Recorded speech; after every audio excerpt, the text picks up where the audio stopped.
ඉතාලි cricket පාලක මණ්ඩලයේ ශ්‍රී ලාංකික සම්භාවයක් සහිත ප්‍රබලයෙකුට බරපතල ලිංගික අතවර චෝදනාවක් එල්ල වී තිබෙනවා.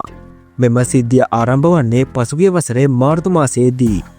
ඉතාලි ජාතික කාන්තා ක්‍රිකට් කණ්ඩායමේ පුහුණු සැසියක් අතරතුරදී කණ්ඩායමේ කාන්තා සම්බන්ධිකාරක ලෙස කටයුතු කළ 57 හැවිරිදි ප්‍රබාර් එක්නැලිගොඩ දණහිසේ ආබාධයකට ලක් වූ ක්‍රීඩිකාවක මුසුදුසු ලෙස ස්පර්ශ කළ බවට චෝදනා එල්ල වුණා.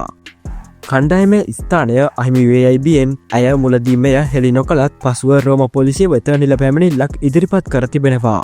මෙම පැමිණිල්ල සම්බන්ධයෙන් රෝම රජයේ නීතිඥවරයෙකු විසින් පවත්වන ලද මූලික පරීක්ෂණ 2025 වසරේ නොවැම්බර් මාසයේදී අවසන් කෙරුණා.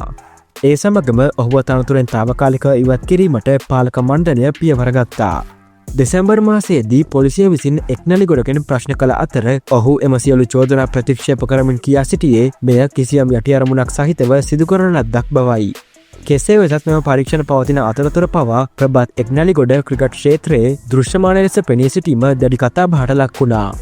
ඔහු ඉතාලි ක්‍රිකට් පාලක මණ්ඩලයේ සභාපතිනි මාරියා ලොරේනා හස්පාස්ගේ සහකරු වන අතර පිරිමි T20 ලෝක කුසලානය සඳහා ඇය සමග ඉන්දියාවටද ගොස් තිබෙනවා.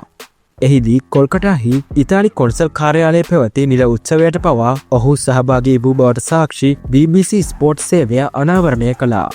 මේ වන විට ඉතාලියේ ඉල් මෙසෙජරෝ වැනි ප්‍රමුඛ පෙළේ මාධ්‍ය ආයතන මෙම පුවත ප්‍රසිද්ධ කිරීමත් සමග ඉතාලි ක්‍රිකට් පාලක මණ්ඩලයේ සමාජිකයින් කිහිප දෙනෙකු සිය තනතුරු වලින් ඉල්ලා අස්වී තිබෙනවා.